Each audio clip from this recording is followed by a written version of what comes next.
Welcome, one and all, to the Hammer Territory Podcast. My name is Shawn Coleman. Hope wherever you are and wherever you are listening, you are having a great week, and you should absolutely be having one of the best weeks you've had in quite a while. We're at the Sweet 16 of the NCAA tournament. Hey, we've got draft season across the board in many other sports, but none of that compares to the truth that is finally here. Whether you consider it a threat or a treat with how this spring has gone for the Braves, baseball is not only here, it's not only back, but it now counts. 2 nights away from the Braves taking on the Royals in the first game of the season. And here to break it all down with me, one of the best when it comes to breaking down the Braves, our podcast partner. And you know what?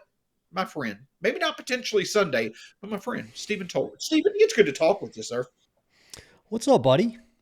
So this is it, man. This is opening week of Major League Baseball. You kind of have to say opening week now because we do this, Netflix game tonight, and then opening day for a bunch of teams is tomorrow, and then the Braves don't open till Friday. So it's a progressive thing for Braves fans this year. But we're here. Spring training is over. There are no more spring training games. WBC's behind us. It is just regular season baseball, and then maybe, God willing, some postseason baseball just for some fun. So I'm excited. I'm really excited. It hasn't been the spring training that everybody wanted. There's been a lot of negative news, and we've had to cover every bit of it here, of course. And the roster is not exactly the roster we thought we'd get. We're actually going to talk about that in our opening segment. But you ride with the squad that you have, right? Opening day gets here, and you just ride with the squad that you have. That's your team. Those are your boys. And I'm excited that the games now really count. Like this is the most exciting time of year. So yeah, it's good to be on with you, man. Absolutely. And that's the thing. That's the mentality that the players have had. That's what Chris Hill talked about, multiple times during the spring. They're ready to go. They are ready to go to war. They're ready to mix it up. And when it comes to the opening day roster, that's going to be the start of our show. Going to mix it up a little bit with the opening day roster, some predictions, as well as a preview of game 1 of the season with some takes so hot when you listen to this podcast, you're going to have to wear an oven mitt. We're about to mix it up, engineered by Fastenal.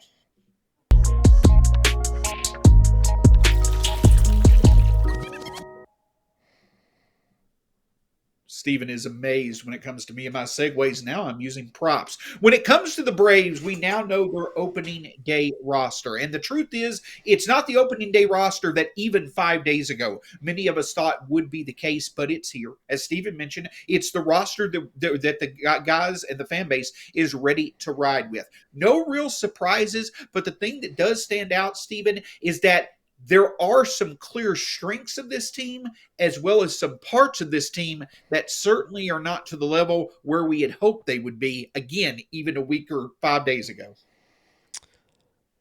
Yeah, so listen, if you had given me this list of names back on, February 12th or whatever day we opened up camp, I would have had a lot of questions about what just happened over the last 6 weeks. There are some names on here that I quite frankly never would have put in the opening day lineup. We're going to go through it real quick. So obviously, on the pitching side, you've got Chris Sale, you've got Ronaldo Lopez. So Spencer Strider got put on the 15-day IL today. So, and that was not news. We knew that was coming. But then you've got Grant Holmes, you've got Ranger Suarez, and you've got Bryce Elder in the rotation. And I'm not surprised. No one's surprised. And I've kind of had a few days to kind of make my peace with this. I'm annoyed. I'm very annoyed that we didn't see this coming, that we didn't make moves, that they didn't add to the rotation.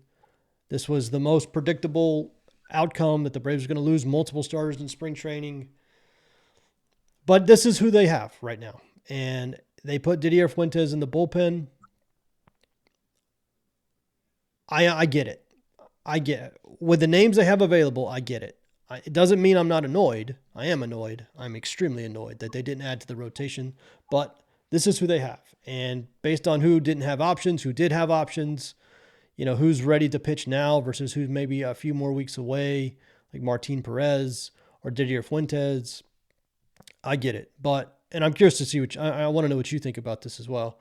But the rotation annoys the hell out of me every time I look at it. But I understand, based off what we've known the last couple of days, at least, I do understand it. So the thing that stands out to me is this: is that I am a huge advocate for Alex Anthopoulos. I'm a big fan of his. I'm a supporter of his. I think he's among the best in the game. This roster being where it is right now is probably one of the few times, if maybe the only time, where I look at it and I'm like, Alex, the way that you went about constructing this was wrong, in my Yeah. opinion. Yeah. That's what I've come to, and I think that many hold that opinion, and I feel that criticism is deserved, but we expressed that. We're Yeah. past that. Right. Games counting is now what matters more than being critical of what should have happened or has not happened, what have you. A couple of things that stand out to me. Number one, the Braves starting rotation should be the five guys that they trust the most to get through an opposing lineup multiple times, or that can at least throw five competitive innings, meaning they can keep the team in the game after 5 innings. Yeah. To me, right now, that those five guys are Chris Hill, God willing, Ronaldo Lopez, Grant Holmes, Bryce Elder, and Didier Fuentes. Those are the guys that should be starting. Now, if you want to go to a six-man rotation, okay, that's fine. That's the three. That's the five that I think should be the starting rotation. But as critical as I think it's fair to be of this roster, there still stands out to me plenty of opportunity to get off to a good start this season. And part of it has to do with our schedule. Because the thing that stands out to me about this roster, the offense has the potential to be really good, really quick when it comes to this season, and you clearly have one of the best bullpens in baseball. And that leads me to a point that I think is very important to know about the start of the season.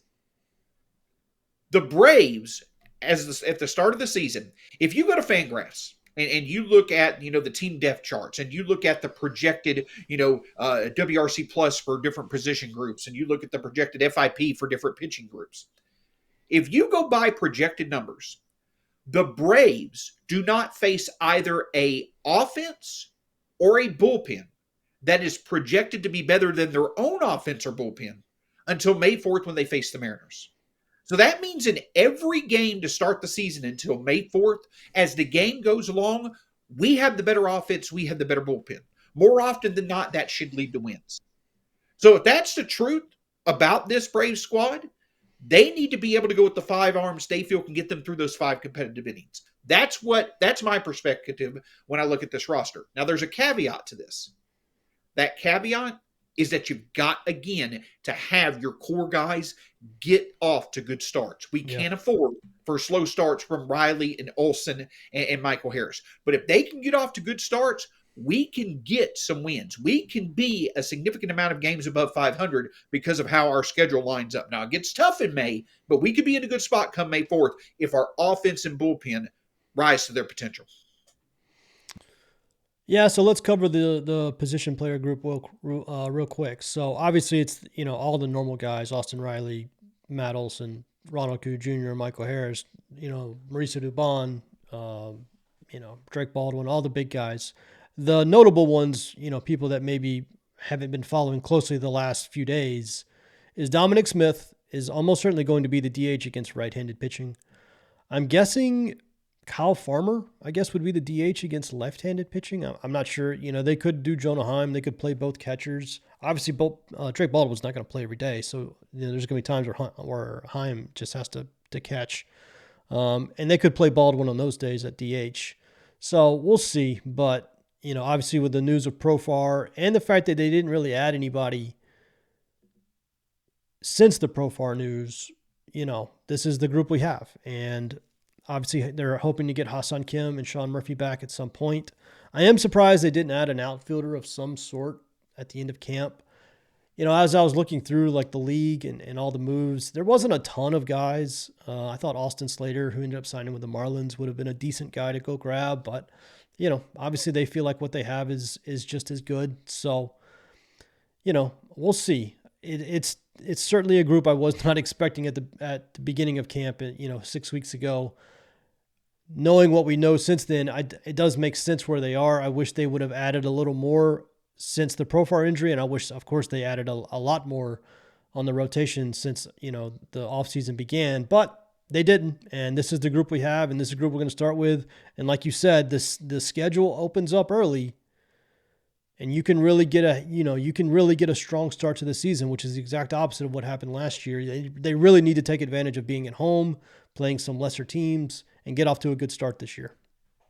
And that may be the case because, again, what may be the case is simple, is that, again, when you look at the Braves schedule overall, it gets very tough in May. So if there was a time for injuries to hit, it may actually, the start of the season may actually be the most ideal. Now, there's not any ideal time, Right. but if the Braves get off to a really good start, and then as they get into that tough stretch in May, they start to get Kim, they get Strider, they get Murphy, maybe Waldrop and Schwellenbach are ready to go in June. You start to get healthy after you get to a hot start. A lot of the concerns and the criticism starts to silence.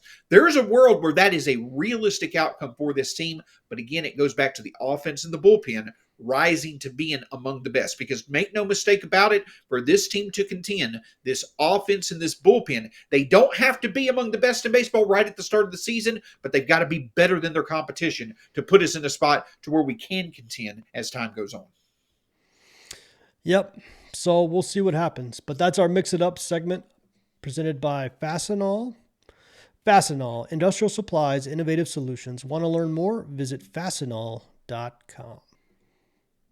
Absolutely. And so when it comes to the Braves, we want to talk about innovative solution. I think the Braves are going to have to get a bit more innovative than they thought that they were when it comes to handling the DH position, handling left field, what have you. And so, of course, we did our bold predictions in last week's episode. And this one, we're just going to do our simple, straightforward predictions. We talked about some outlandish ones last week that, it would be great if it happened. It would be best case scenario in some cases. In some cases, it may actually be indicative of worst case scenario. But tonight, we're going to actually talk about what we think is going to happen, realistic outcomes for both the individual Braves and the team as a whole. But these outcomes are focused on, hey, we feel these are the most critical things that need to occur for this team for them to get to where they want, which is a shot at a World Series title. So Stephen and I are going to give two players predictions each, two team predictions each, and then we'll get into that game one preview, which should be a really good showdown between the Royals and the Braves. So, Stephen, another edition of Tolbert Takeaways. Stephen Tolbert, take it away with your first Braves player season prediction. Yeah, so we did our bold predictions, and that's where we went a little crazy, of course. I'm going to go with what I think is realistic. I think Matt Olson is going to hit 40 homers. I thought he would do it he had that 50 home run season in 2023, and then there's no real world where that's going to probably happen again. But I did think because of the park he plays in, I did think, I think he had like 34 last year, 35 last year, something like that. I think Matt's a 40 homer guy. And I think now that he's got real protection in the lineup, especially from the left side, I'm very curious to see where Matt's going to hit. I'm very curious about the lineup in general because they haven't had their full complement of guys with the WBC for most of spring. And so we really haven't been able to see exactly what Walt's going to do. I'm very curious, especially since opening day is almost certainly going to be against a lefty. I'm very curious how they're going to run these guys out. But I think Matt Olson, we've talked a lot about Austin Riley and how his slugging percentage is the key to the whole lineup. Well, that is somewhat true, but that is assuming that Matt Olson does his job. And we always just kind of assume Matt Olson's going to do his job.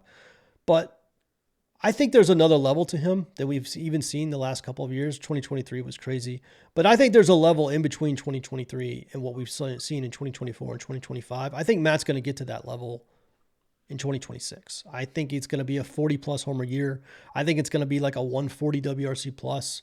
I think he's going to get some lower down ballot MVP votes because, he plays every day. And he just has the ability to build value the way other guys who don't play every day have the ability to do. So this is not a bold prediction as much as it is. We don't always appreciate the consistency of Matt. I think there's a small bump from what his consistency normally brings. And I think he reaches that small. I don't ever expect 2023 again, but I think he can be like a 40 homer, 140 WRC plus guy, which is kind of where Acuna lives when he's healthy. And I think Matt gets there in 2026. And I think they're going to need it because I have a negative prediction on the other side. I think they're going to need that from Matt, and I think he's going to be able to provide it. Yeah. So my prediction, we talk about Matt Olson, and we're going to talk about several of these Braves players. But my not bold prediction, but my prediction that I truly do feel is a reality. I think the Braves are going to have two players still 30 plus bases. I think Michael Harris II as well as Ronald Acuna Jr. are both going to steal 30 bases this year, and that's 1A. 1B is this: the reason why Michael Harris is going to steal 30 bases is he's going to set a new career high in walk percentage by at least a full percent more than his previous career high. So that is what I'm going to go with. That would need to put him at about 6% walk rate, because I think 4.9 is his career high. But the point that I'm getting at is, and this is going to be kind of a spoiler alert theme, I think the Braves are going to introduce the stolen base element a bit more. I put a lot of faith Yeah, in Anton I agree Richardson with that. at first base. I think Walt Weiss is going to, that's more kind of his style of game, a more modern style, with the advantages that are there. And I think the Braves have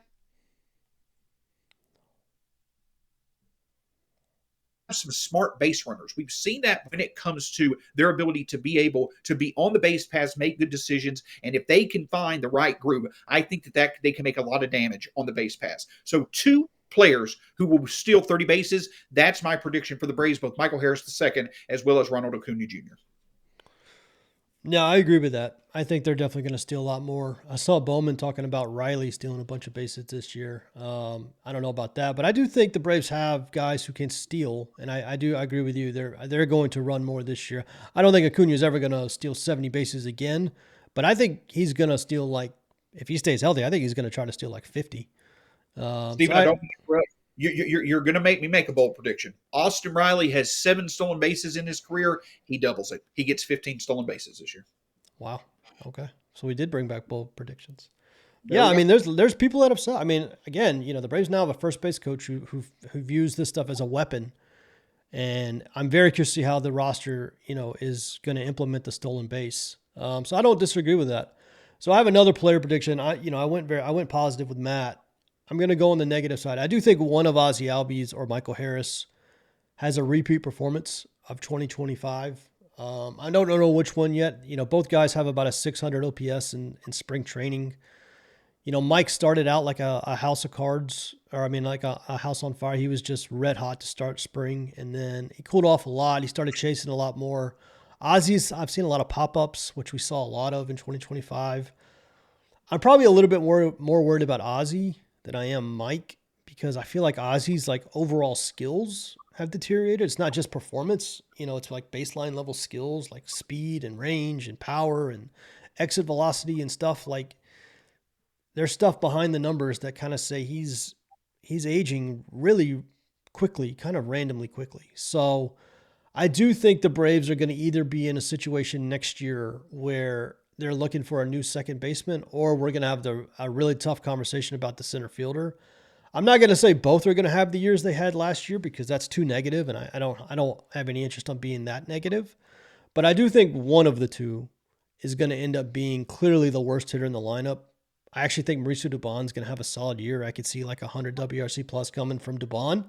And I think we're going to get to a point pretty quickly where whichever one of the two of Mike or Ozzy is not having the season they want, they're going to be like very easily the ninth best hitter in the lineup, and we'll probably end up batting there. I do have a feeling it's going to be Ozzy. I would love to be wrong. I would love for Ozzy to go out and put up a 30 homer, 30 stolen base season and be the third guy on your list that's got 30 steals. But the skills have just diminished so much, and spring training wasn't exactly like a ringing endorsement. It's spring training. It is what it is. But yeah, I'm going to say one of those two guys is going to look a lot like they did last year, and it's going to cause the Braves to have to reevaluate one of those positions in 2027. Yeah, my second prediction is not a bold one. It's just a confident one. Chris Sale is going to be a Cy Young finalist. Again, don't forget that they have three now that they announce at the end of every year. Chris Sale is going to be a Cy Young finalist. And I'll tell you this, if you look at Chris Sale's first 2 years with the Braves, if you were to ask him, have they worked out the way that you had hoped? I think he honestly would say no. I know he won the 2024 Cy Young, but he didn't get to pitch in the playoffs that year. He obviously didn't get to pitch as much as he wanted to last year due to injury. He knows now more than ever his performance is going to be huge. I think Brad put it perfectly. Chris Sale starting on Friday nights like a warm blanket. You just do that sense of security that you get when he is pitching Yeah. just is head and shoulders above anybody else pitching for the Braves right now. But I think that Chris Sale is going to be a finalist for the Cy Young. And I do think that if the Braves do make the World Series, or not, excuse me, the playoffs, I think that Chris Sale also will do very well in the playoff scenarios to hopefully get us in a position to make a World Series run. But my second prediction is that Chris Sale will be a finalist for the NL Cy Young, which would be a great outcome for the Braves. So, Stephen, we've talked about the individuals that potentially could, really excel or struggle for the Braves. What about this team as a whole? What are some predictions that make sense for them? More on that after a word from our partners. Hey, have you hit the age where everything feels a little bit more difficult? The gym, yes, but everything, like energy crashes in the afternoon? You might have been reading about low T and you see your doctor about it, and they want to give you basically shots every week for the rest of your life. Oh, cool. That sounds fun. And then you dig deeper and you realize what you're signing up for, and it's 3 grand a year to shut down your body's natural production forever. That is brutal. Mars Men gives you the same benefits of optimized testosterone, energy, strength, focus, without shutting your body down. No synthetics, no needles, no dependencies. It's like hitting the reset button on your hormone factory instead of shutting it down. For a limited time, our listeners get 50% off for life, plus free shipping and 3 free gifts at mengotomars.com. That's mengotomars.com for 50% off and 3 free gifts when you check out. After you purchase, they're going to ask you where you heard about them. Please support our show and tell them we sent you. So, Stephen, we gave our individual predictions when it came to the Braves. Some positive outlooks from Matt Olson, Austin Riley, the stars that stand out. Some second tier guys, maybe not so confident. And then, of course, Chris Sale really think that he could again shine. So let's talk about some team predictions, aspects of this team that we feel are most likely to happen, whether it's positive or it's negative. Stephen, when it comes to this team, what is an aspect of it that you really think will stand out in 2026? Yeah, so I think the middle of the order is going to be a monster. I'm not confident in the lineup as a whole, but I think Acuna, Olson, Riley, and Baldwin are going to be monsters this year.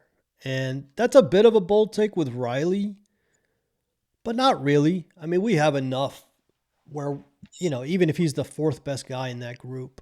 And listen, it's easy to say the bullpen, right? The bullpen's probably going to be the best part of the team, but I'm not ready to say, I don't fully believe that yet. It's certainly possible. I think there's a lot of questions after Ronaldo and Suarez. And of course the rotation is just full of questions, but the middle of the order, like the best 4 hitters on the team, Acuna, Olson, Riley, Baldwin, I feel as good about as anything. Now that they have to stay healthy, and a lot of that starts with Ronald and Riley, quite honestly. But if you promise me health, I am almost positive those 4 guys are going to produce at a decently high level. Now, individually, they could have ups and downs, but I think as a collective, it's probably the part of outside of Chris Sale, I guess, as an individual who I'm positive is going to be good as long as he's healthy. As a group, the middle of the order, the best 4 bats in the lineup, I feel most confident about. And we'll do, at the end of this segment, we're going to do a prediction, both of our predictions on what the final record's going to be. But yeah, just as a group, I think I feel best about the middle of the order, top and middle of the order. So my prediction for the team is that they're going to do something from 2 perspectives that they've only done 3 times this century. And that is, number one, they're going to have at least 4 guys with double-digit steals. And secondly, they're going to have 100-plus steals as a team. Again, going back to the faith that I have that they're going to put a lot more emphasis on moving on the base paths, not necessarily because they're one of the speediest teams out there, but I do feel that they could certainly be one of the smartest base running teams. And don't forget, you've got Eli White, you've got Jorge Mateo. Eventually, you're going to have Mauricio Dubon, who will be on the bench as well. You've got some good base runners who can make a difference on the base paths late in games as well. So I think this team is going to, I don't necessarily know if they'll be near the top of the league, but I think in terms of, past Braves, they're going to, one thing that's going to stand out about the 26 team is attacking the base paths. So I think for only the fourth time this century, you're going to see this Braves team still more than 100 bases, plus also have at least 4 guys with double-digit steals. And if they have that type of success in the regular season, and it helps translate to them winning quite frequently, being aggressive and smart on the base pass is a huge advantage in the postseason, especially when runs come at a premium. All right, so I'm going to rapid fire these. I want your answer. I'll give an answer as well, but I want your answer. Who's going to be the player on the team that has the most surprisingly positive year? That you're not maybe expecting to have a great year, that you think is going to have a great year. Michael Harris, the second. Michael Harris, the second? Okay. Yes. I'm going to say Mauricio Dubon is going to be a better hitter than probably a lot of people think. All right, who's the guy you think is going to have a disappointing year? Dylan Lee. Oh, interesting. That's a good one. Not a good one. Like, we don't want Dylan Lee to have a bad year, but he did struggle last year in the second half specifically. I could see, and you've talked about before how you think they're going to go get a lefty reliever. Yeah, that's a good one. So I already said Ozzie. It was part of my original prediction, but I think Ozzie's going to have, I think we're going to have a tough conversation about Ozzie as we get to the end of the year. All right, so let's go team wide. Let's just start the easy one. Record. What do you think the record's going to be? 86 and what would it be? 86 and 78. 78. No. 86 and 76. 76. 76. Third wild card team. Okay. So that is exactly what FanDuel, if people look at Vegas odds or anything, over-unders, it's pretty much exactly where FanDuel put the Braves is 86 wins. I think a couple of the other books put them at like 86, 87. That's probably lower than some people think. It's actually dropped a lot since spring opened. At one point, they were in like the low 90s and all the injuries. So, yeah, that's about where they have. I'm going to go, man. I'm going to go 85 wins. I'm debating between 85 and 88, somewhere in there. But I'm going to go 85. I don't trust this rotation to stay healthy. But I do think they're still good enough to be a third wild card.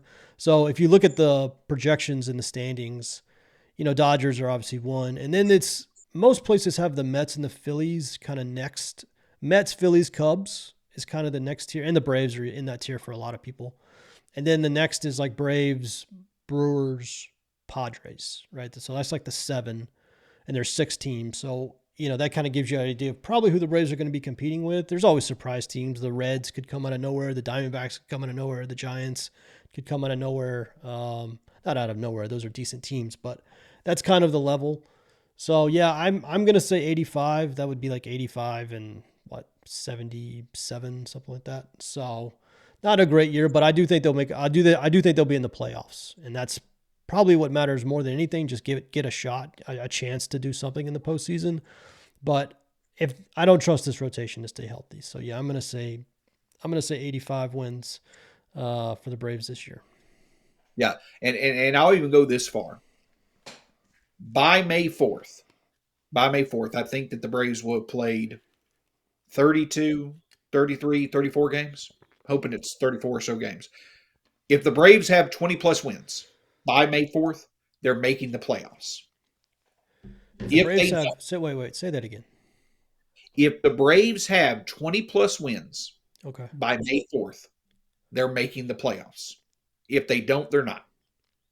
You're basing that off the softness of the schedule, I'm guessing. Correct. Yeah. Correct. They are going to have to build themselves a buffer before that May's schedule gets going. I hope I'm wrong, but they're going to have to build themselves a buffer by probably being 6 to 8 games above 500 before that May 4th time comes around, in which a 3-week stretch, I believe they play the Mariners and the Dodgers back to back. They play the Tigers. They play the Phillies again. They play the Mets somewhere in there as well. Yeah, it goes from very manageable to very, very dangerous quickly. So if the Braves are going to make the playoffs, they need 20 plus wins by May 4th. Yeah. And look, I mean, these other teams are dealing with stuff too. Like I follow the Mets guys, I follow the Phillies guys. The Phillies are still have no clue what they're going to get out of Zach Wheeler coming back from the thoracic injury. The Mets rotation is, obviously they traded for Peralta, but after Peralta, it's not like it's a bunch of young kids, and Mania is still there, but it's not like a certainty. And even the lineup, after Soto and Lindor, I'm not a huge like Luis Robert guy. I don't know. I could see the Mets still having some problems. So it's not just the Braves. I mean, a lot of teams have uncertainty right now, but the Braves had the worst spring of anybody in terms of their health and who they lost. Nobody lost the talent that the Braves lost in the last 6 weeks. So that's why their numbers have dropped so much. But they still got a lot of talent and they still got a lot of stars. And you can, I remember the Washington Nationals a couple years ago. They didn't have a ton of depth, but what they had was stars. And they had Juan Soto and Rendon and Trey Turner and Strasburg and Scherzer. And they had like 5 superstars. And they used that to win a World Series. And like that's a model that has worked in the past where you don't necessarily have a ton of depth. You just have stars who play like stars. And that's enough. And like if Sale can get a little bit of help in the rotation, and of course stay healthy, and then Ronald, Austin, Matt, and Baldwin all hit the way they're supposed to hit, that alone can take you a long way. It really can. So, it's not hopeless by any chance, and this is still enough talent that could win 95 games, but there's also a floor where they could lose 75 games if everything falls apart like it did last year. So that's why 85 feels responsible to me, but I'm fine if you're higher than that. I'm fine if you're lower than that. There's a big range. That's one thing I'll say about this team is there is as wide a range of outcomes for this team as there's been on a Braves team in a long time. They've usually been a pretty high floor team. And I feel like this year it could go with the injury stuff that's always kind of lingering out there with the rotation. It could go a lot of different ways this year. There's a wide variety of outcomes for this team. Yeah, and again, I was looking, so they do play 35 games before May 4th, but I'll put it into another perspective here. Let's look at the first 6 weeks of the season through May 17th.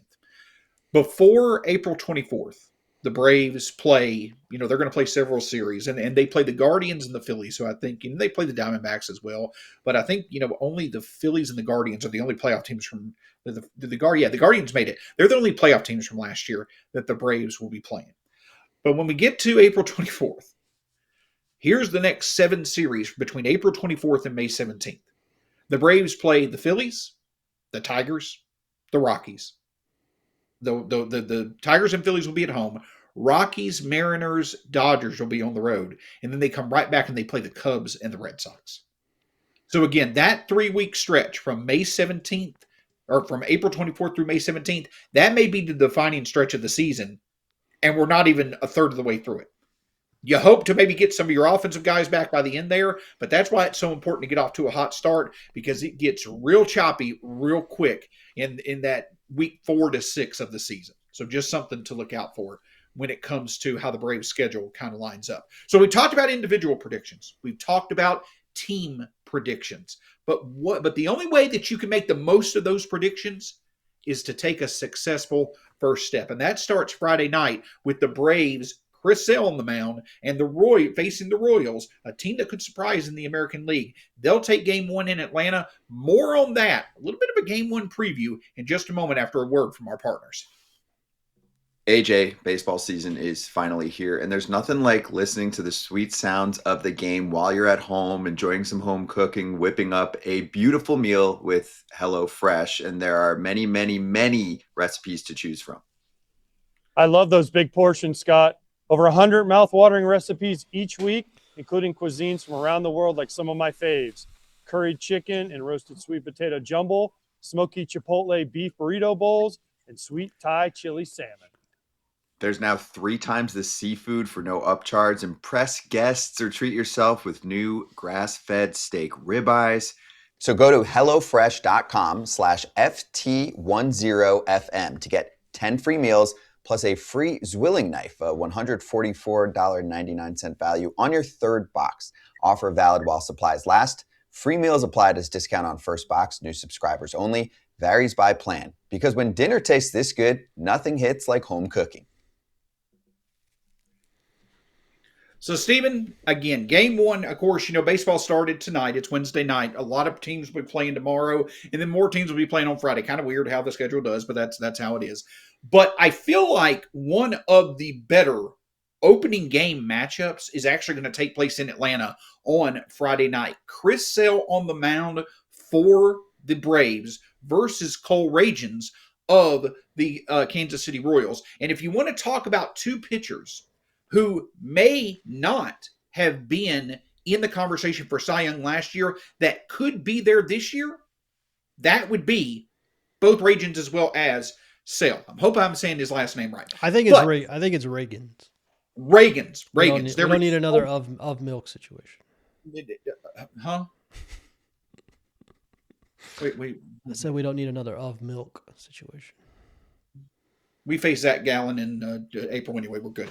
Anywho, Cole Ragans versus Chris Sale. The big thing is what stands out to me is you got the battle of left-handers on the mound. So what lineup is going to stand out as being the better lineup against left-handers? And we're real quickly going to see how the Braves are going to adapt to left-handers. It could be Kyle Farmer as well. You could see a bottom of the order of the last four in the lineup being some sort of combination of Kyle Farmer, Eli White, Michael Harris II, and Ozzie Albies. That could get scary quickly. But the point that I'm getting at is that it's going to be a battle of two very good left-handers. The Braves are going to have to find success from the top of their order.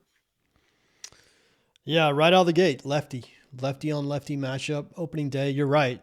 Sale versus Reagans is an elite matchup. I haven't looked around the league. Obviously it's opening day. Everybody's throwing their ace, so there's usually some fantastic games. Like tonight, I think was it Webb versus Max Fried tonight? Was that the matchup? Yeah. And Webb did not have a good night, so it happens. But that's going to be an interesting one, and most importantly for the Braves because because Walt Weiss did not have his entire team for most of spring training because of the WBC and injuries. I don't have any idea how he's going to run out his lineup against a lefty.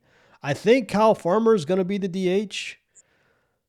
I think Eli White's going to be the left fielder, but I don't know that. I mean, that's just if I'm guessing based on what the roster looks like, how he's going to make the lineup. I have no idea. Is he going to, early in camp when everybody was there, he was batting Baldwin second a lot, but is he going to do that against a lefty?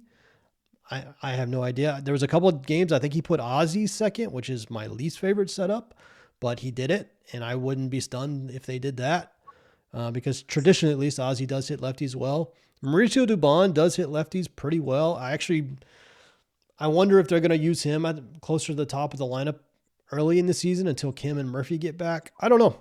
I don't know what they're going to do. But that is going to be that is going to be the thing I'm most interested in, quite honestly, when we get to Friday is what does the lineup look like? Who's out there? Where are they hitting? Against righties, it's easier because you got Yastrzemski. You can add to all your main guys, and everybody kind of bumps down a spot, and it's easier. But lefties is going to be interesting, and yeah, that's a fantastic matchup. And then obviously we get later into the series, and we know a lot less about what those are going to look like. But Sale versus Reagan's opening night for the Braves Friday night, that's going to be fantastic. Well, and to your point, I know that batting Ozzie second may not necessarily seem like the best idea, but that you mentioned Mauricio Dubon, some combination of after Acuna, Baldwin, Olsen, and Riley, you then going to 5 straight appearances by some combination of Mauricio Dubon, Eli White, Kyle Farmer, Michael Harris II, and Ozzie Albies. That on paper does not look intimidating at all. So I think that it probably actually from that perspective does make a bit of sense to bat Ozzie second. You hope that he catches lightning in the bottle for that one game. And then you can bat Baldwin, obviously, fifth. And the thing about it is that it's going to be a tough game to win. because, the Braves, a couple things that stand out to me. Number one, they've got to be able to win these games that Chris Sale pitches. One of the things that also didn't work out last year was, as we were struggling out of the gate, Chris Sale was struggling out of the gate as well. So those didn't line up either. We've got to win these games that Chris Sale pitches. Once again, the Braves have to hit left-handed pitching. Last year, they were 15th in WRC plus against left-handed pitching. The 3 years before, from 22 through 24, they were top 5 in the majors against left-handed pitching in each season. So that's got to become, once again, a staple of this lineup. And they're going to have to do it early. The Braves need to get offense going early.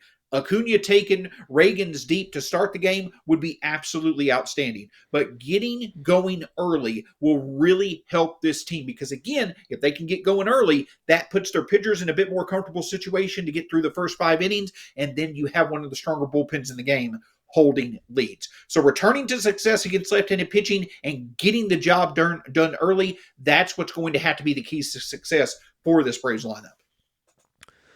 Yeah, and just so people know, I think most people know the Royals' best position player is Bobby Witt Jr. I mean, he's a perennial MVP level player. But just kind of running through kind of their other, Maikel Garcia is a really good player. He's their third baseman. They actually signed Starling Marte for the outfield, which I actually forgot about. But he's in there. Pasquantino, who had a really good WBC, obviously is their first baseman. Salvador Perez, obviously he's been their catcher forever. He's older, not as good as he used to be. And old friend Drew Waters. I actually forgot that Drew Waters was on the Royals. I think he made their opening day roster. I didn't double check, but he was on their team last year, and I think he's on the team again this year. So, the Royals are not certainly known for their offense. They're going to win through pitching and defense, and Bobby Witt being a monster. That's kind of their formula. They don't spend a lot of money, so they need their homegrown guys to be good. But it's certainly a series at home that you should probably win 2 out of 3, right? Like 2 out of 3, you feel okay. You feel good. You sweep, you feel great. If you lose the series or obviously you get swept, that's the disaster. Then it's a season off on the wrong foot. So take 2 out of 3. Like you said, win the sales start. Even though it's Reagan's, you got to win the sales start because, Ronaldo's going to pitch Saturday, and we have no idea what we're going to get from Ronaldo. His last start in spring training was not good. He was throwing 87 miles an hour, and they say it's a mechanical issue.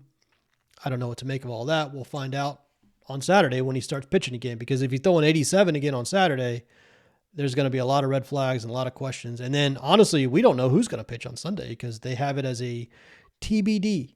Which means the opening series of the year, the Braves have a TBD for their third starter, which tells you everything you need to know about how spring training went on that side of the ball. So when the Chris Sale start, like Shawn just said, is maybe the most important part. And start 1-0, which is 7 games faster than it took you to win a game last year, 8 games faster than it took you to win a game last year. Start 1-0.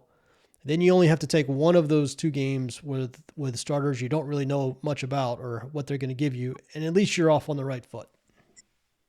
Yeah, and if the Braves' power doesn't show up in this game, one other thing to watch out for on the negative side of things is, will the Royals run? Like Bobby Witt Jr. can run. I don't think they have a ton of speed in their lineup, but we do know, you go back to game 1 of last year, 5 stolen bases in that game between the Padres and the Braves was a big reason why the Padres were able to win. The Braves hopefully won't be susceptible, but Chris Sale can be susceptible to the stolen base. That is one weakness in Drake Baldwin's game. So hopefully the Royals won't, realize that. Of course, they will. But if the Braves need any type of motivation to get this series win, we don't know who's pitching on Sunday.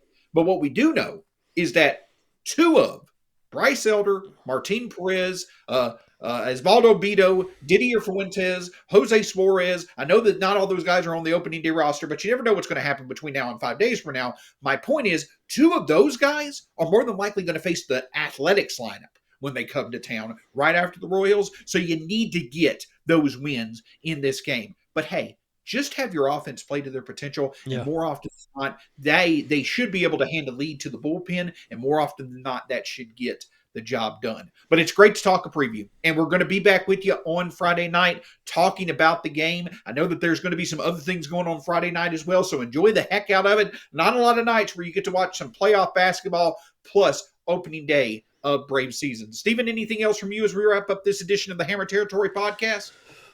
Nope. Just thank God spring training is over. For one, how long it was, and two, for how painful it was for Braves fans. Just happy to get that crap behind us. The games count. Next time you see or hear one of us, we'll be recapping a regular season game. I think some combination of us is going to jump on Friday night. I think Brad and Scott are actually going to do it. Jump on Friday night after the game and talk about the game. So we'll be here after opening day. But yeah, I cannot wait. I cannot wait for baseball to count again. I cannot wait for Friday night, first game, Chris Sale, Ronald Acuna Jr. back fully and healthy. It's going to be a lot of fun.